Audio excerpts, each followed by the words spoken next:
20 minute में 20 खबरों में आपका स्वागत है और आपके साथ मैं हूं आसिफ। हम अगले 20 मिनट में आपको देश दुनिया की 20 ऐसी खबरें बताने वाले हैं जो इस वक्त न केवल सुर्खियों में है बल्कि दिलचस्प और अहम भी है। तो शुरू करते हैं 20 मिनट में 20 खबरों का सिलसिला। सबसे पहले देखते हैं राजस्थान की कौन कौन सी खबरें इस वक्त अहम हैं। डूंगरपुर से रोंगटे खड़े कर देने वाला एक वीडियो सामने आया है। यहाँ जंगल का एक बड़ा हिस्सा आग की भीषण लपटों से घिर गया। एक दिन पहले भड़की ये आग कैसे लगी इसका पता नहीं चल सका है, लेकिन देखते ही देखते उसने जंगल के एक बड़े हिस्से को अपनी चपेट में ले लिया। वहां से जो तस्वीरें सामने आई हैं उनमें हरे भरे पेड़ धधकते नजर आए।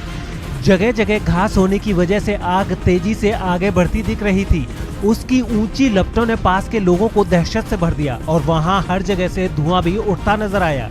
इतना ही नहीं, बेकाबू आग सब कुछ जलाने पर आमादा दिखी। हालांकि इस बीच उस पर काबू पाने की कोशिशें भी जारी रहीं। आग बुझाने के लिए दमकल की गाड़ियां लपटों पर पानी की बौछार करती नजर आईं, लेकिन आग इतनी भयानक थी कि 10 घंटों की मेहनत के बाद भी आग पर पूरी तरह काबू नहीं पाया जा सका, क्योंकि वहां लगातार चल रही तेज हवाएं भी आग में घी डालने का काम कर रही थीं। बताया गया है कि इस हादसे में जंगल में रहने वाले कई जानवर भी झुलस गए।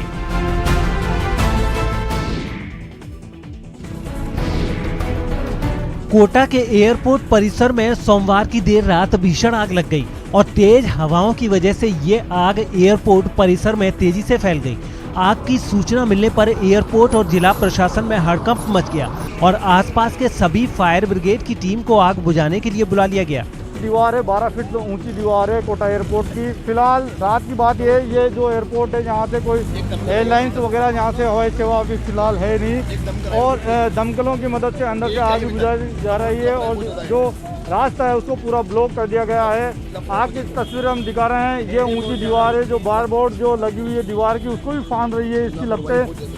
और लगातार जो प्रयास किए जा रहे हैं अग्निशमन विभाग की ओर से श्रीनाथपुरम फायर स्टेशन से भी दमकलें मंगाई गई है। रोड को पूरा तरह यहाँ से वन वे कर दिया है ताकि किसी तरह की वाहनों को नुकसान ना हो, लोगों को नुकसान नहीं हो। जिला प्रशासन पूरा मुस्तैद नजर आ रहा है। कोटा एयरपोर्ट से अभी कोई हवाई सेवा संचालित नहीं है, लिहाजा इस आग से कोई हताहत तो नहीं हुआ, लेकिन इस आग की वजह से घंटों कोटा एयरपोर्ट और उसके आसपास अफरा तफरी मची रही। आग की खबर मिलने के बाद कोटा उत्तर और दक्षिण नगर निगम, कोटा थर्मल, डीसीएम फैक्ट्री और सिविल डिफेंस की दमकलों ने करीब 3 घंटे की मशक्कत के बाद आग पर काबू पाया। हवा भी तेज गति से चल रही है, इससे ज्यादा फैल रही है। क्या घास काफी बड़ी बड़ी है अंदर।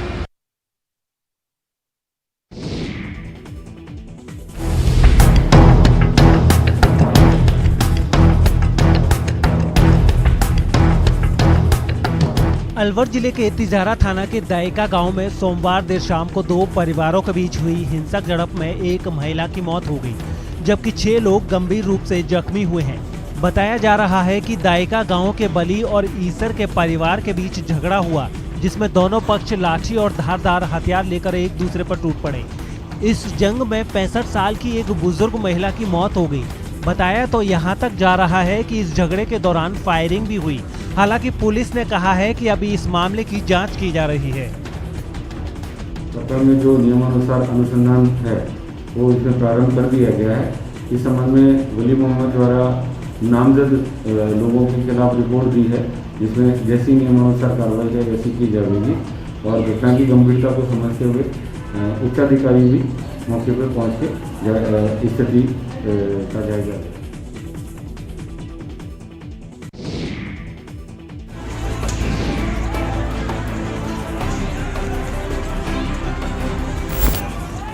मारपीट की हैरान कर देने वाली ये तस्वीरें जोधपुर की हैं। होली की रात यहाँ बीच बाजार कुछ बदमाशों ने सरेआम जो गुंडागर्दी दिखाई है उससे सबके होश उड़ गए हैं। सीसीटीवी में बदमाशों की गुंडाई भी साफ साफ रिकॉर्ड हुई है। बताया जा रहा है कि यहाँ उम्मेद चौक के पास कुछ बदमाशों ने कुछ लड़कों पर हमला कर दिया। बदमाशों को इस कदर लाठी डंडे बरसाते देख आसपास की महिलाओं की चीख निकल गई और वो उनसे रहम की भीख मांगने लगी। इसके बाद भी बदमाश लड़कों को पीटते रहे। कुछ देर बाद आसपास के लोग जमा हुए और किसी तरह बदमाशों के चंगुल से लड़कों को बचाया। बताया जा रहा है कि इन बदमाशों ने बीच बचाव करने आए लोगों के साथ भी मारपीट की और मौके से फरार होते वक्त देख लेने की धमकी भी दे गए। इस मामले की रिपोर्ट दर्ज करा दी गई है और पुलिस ने मामले की जांच भी शुरू कर दी है।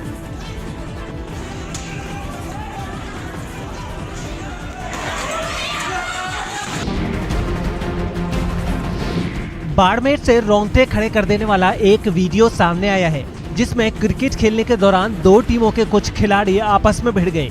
बताया गया है कि पहले उनके बीच मामूली बात पर कहासुनी शुरू हो गई, लेकिन कुछ ही देर में ये खूनी संघर्ष में बदल गई। दोनों टीमों के कई खिलाड़ी एक दूसरे पर हमले करते दिखाई दिए। इस मारपीट की कुछ तस्वीरें भी सामने आई। उनमें एक तस्वीर में दिखा कि एक लड़का जो जमीन पर गिरा था, उस पर एक दूसरा लड़का कुल्हाड़ी से लगातार वार कर रहा था। इतना ही नहीं, कुछ लड़के उसे लात और घूंसों से भी मारते दिखाई दिए, जबकि वो लड़का अपनी जान बचाने की कोशिश करता नजर आया और मौका मिलते ही वो वहां से भागने में कामयाब भी हो गया।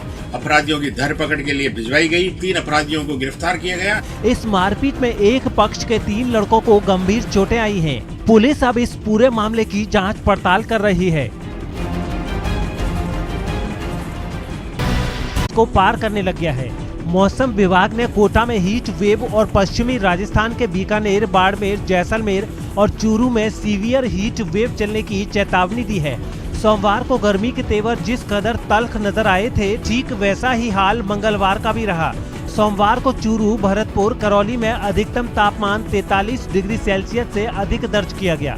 खास बात यह है कि राज्य के अधिकतर हिस्सों में न्यूनतम तापमान भी सामान्य से 2 से 5 डिग्री सेल्सियस अधिक दर्ज किया गया है। मौसम विभाग ने अगले 2 दिनों में झुंझुनू और कोटा में कहीं कहीं लू चलने की संभावना जताई है। साथ ही बीकानेर, बाड़मेर, जैसलमेर, चूरू, जोधपुर, नागौर जिलों में कहीं कहीं तीव्र लू चलने का ऑरेंज अलर्ट जारी किया है। मौसम विभाग के अनुसार प्रदेश में अब गर्मी का मौसम पूरी तरह से शुरू हो चुका है। मार्च के आखिरी सप्ताह की शुरुआत से ही प्रदेश के कई इलाकों में दिन का तापमान सामान्य से 5 डिग्री सेल्सियस ज्यादा बना हुआ है। इसके चलते गर्मी में अब लगातार बढ़ोतरी की संभावना जताई जा रही है। खास बात यह है कि बढ़ती गर्मी की वजह से आग लगने की घटनाएं भी बढ़ती जा रही हैं। खासकर खेतों में लगी गेहूं की सूखी फसल को आग की वजह से सबसे ज्यादा नुकसान झेलना पड़ रहा है। देख लेते हैं कुछ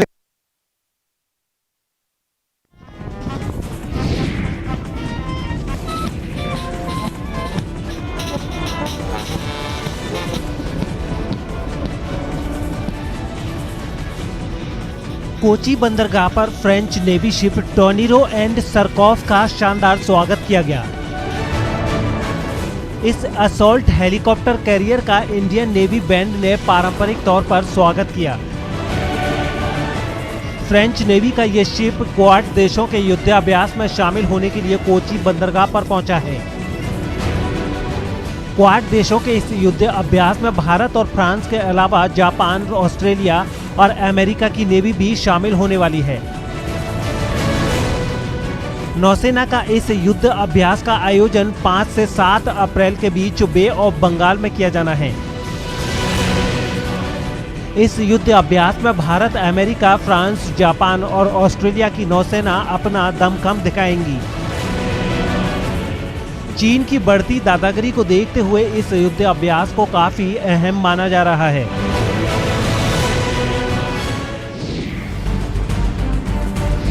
उत्तर प्रदेश के आगरा से एक हैरान करने वाला वीडियो सामने आया है।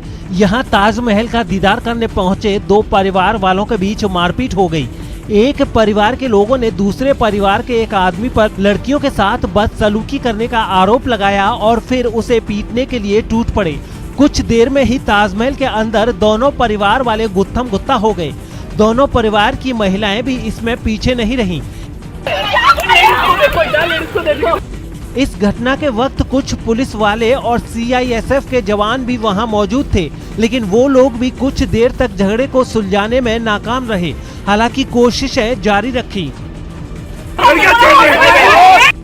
कुछ देर बाद पुलिस और वहां मौजूद लोगों ने किसी तरह दोनों को अलग कर दिया, लेकिन इस बीच एक महिला ने दूसरे पक्ष की एक महिला पर वार कर दिया, जिससे वहां का माहौल एक बार फिर खराब हो गया।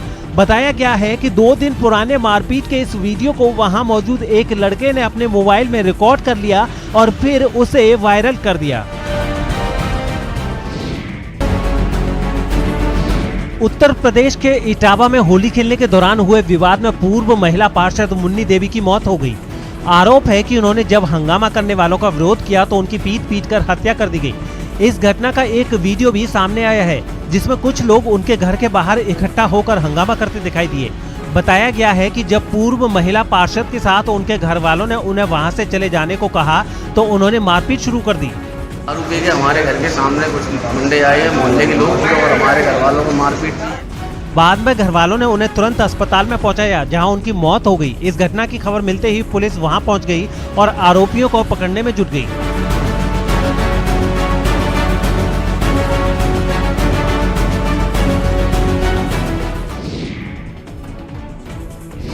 उत्तर प्रदेश के सहारनपुर से डरा देने वाली कुछ तस्वीरें सामने आई हैं, जिसमें एक पेपर मिल में भीषण आग लग गई। इस हादसे में लाखों का सामान जलकर राख हो गया। पेपर मिल में आग कैसे लगी इसकी जांच शुरू कर दी गई है। पेपर मिल में लगी ये आग इतनी भयानक थी कि उसने चंद मिनटों में ही पेपर मिल के एक बड़े हिस्से को अपनी चपेट में ले लिया। मिल के अंदर लकड़ी होने की वजह से आग तेजी से भड़की और पलक झपकते ही उसने भयानक रूप ले लिया। आग की भीषण लपटें दूर से ही उठती दिखाई दी। आग से निकलने वाला काला धुआं भी पूरे इलाके में छा गया। खतरनाक लपटों को देख वहां लोगों की भीड़ जमा हो गई, जिन्होंने फायर ब्रिगेड को इस घटना की जानकारी दी। जिसके बाद कई गाड़ियों के साथ दमकल कर्मी वहां पहुंचे और आग बुझाने में जुट गए।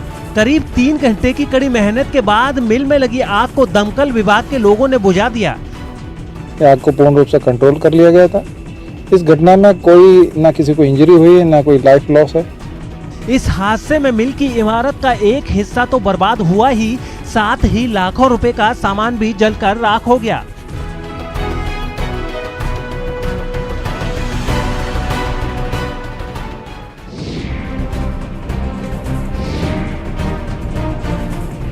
रोंगटे खड़े कर देने वाली ये तस्वीरें महाराष्ट्र के रायगढ़ की हैं।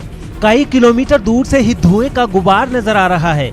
ये काला धुआं इस ऑटो और कार के आग के गोले में तब्दील होने की वजह से उठ रहा है।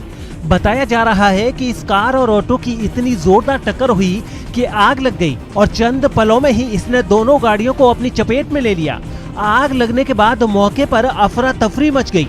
ये आग इतनी भीषण थी कि अंदर फंसे लोगों को बाहर तक नहीं निकाला जा सका और अंदर ही 3 लोगों की झुलसने से मौत हो गई।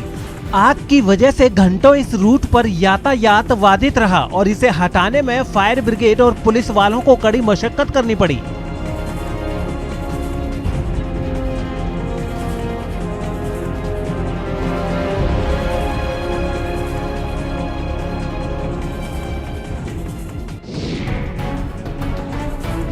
महाराष्ट्र के वर्धा से रोंगटे खड़े कर देने वाली एक तस्वीर सामने आई है। यहाँ वर्धा रेलवे स्टेशन पर एक महिला चलती ट्रेन से उतरने के दौरान हादसे की चपेट में आने से बाल बाल बच गई। बताया गया है कि वो अपनी बेटी को ट्रेन में छोड़ने आई थी। वो ट्रेन के अंदर ही थी कि प्लेटफॉर्म पर खड़ी ट्रेन अचानक चलने लगी। ट्रेन को चलते देख हड़बड़ी में महिला नीचे उतरने की कोशिश करने लगी, लेकिन जब उसे कुछ समझ नहीं आया तो उसने चलती ट्रेन से छलांग लगा दी। इसके बाद वो प्लेटफॉर्म और ट्रेन के बीच की खाली जगह में फंस गई, जिसे बचाने के लिए वहां मौजूद आरपीएफ का एक जवान उसकी तरफ दौड़ा। इसके बाद उस जवान ने अपनी जान पर खेलकर पहले उस महिला को पकड़ा और फिर उसे ऊपर खींच लिया। इस दौरान प्लेटफॉर्म पर मौजूद एक दूसरा आदमी भी दोनों की मदद के लिए उनकी तरफ तेजी से दौड़ता नजर आया। हालांकि तब तक आरपीएफ का जवान उसे मौत के मुंह से बाहर निकाल चुका था। इस घटना में महिला को हल्की चोटें आई हैं। हालांकि ये घटना कुछ दिनों पहले की है, लेकिन इसका वीडियो अब सामने आया है।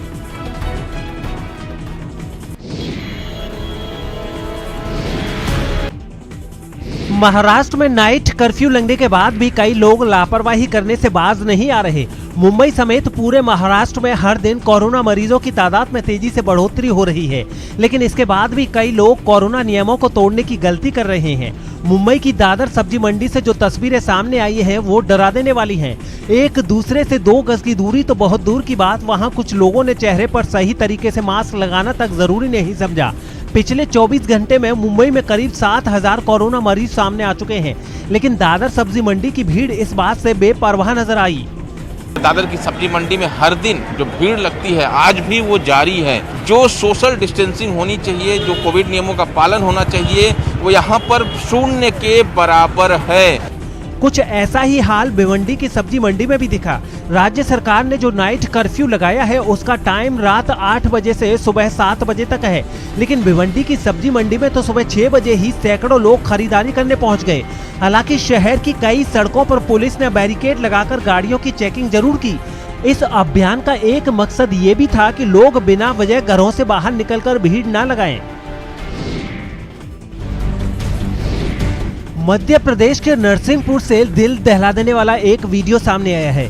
यहाँ बैलगाड़ी दौड़ प्रतियोगिता के दौरान हुए हादसे में एक बुजुर्ग की मौत हो गई। इस घटना का वीडियो सोशल मीडिया पर तेजी से वायरल हो गया।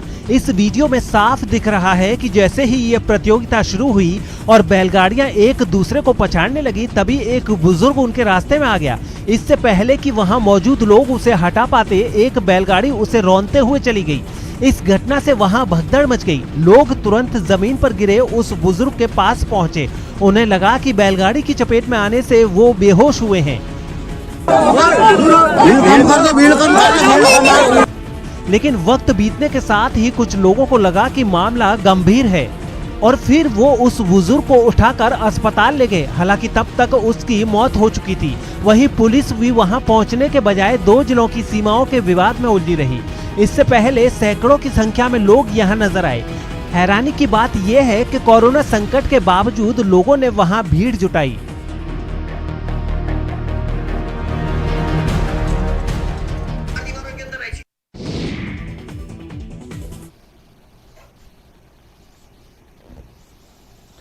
यहाँ एक छोटे से ब्रेक के लिए रुक रहे हैं, जल्द लौटते हैं।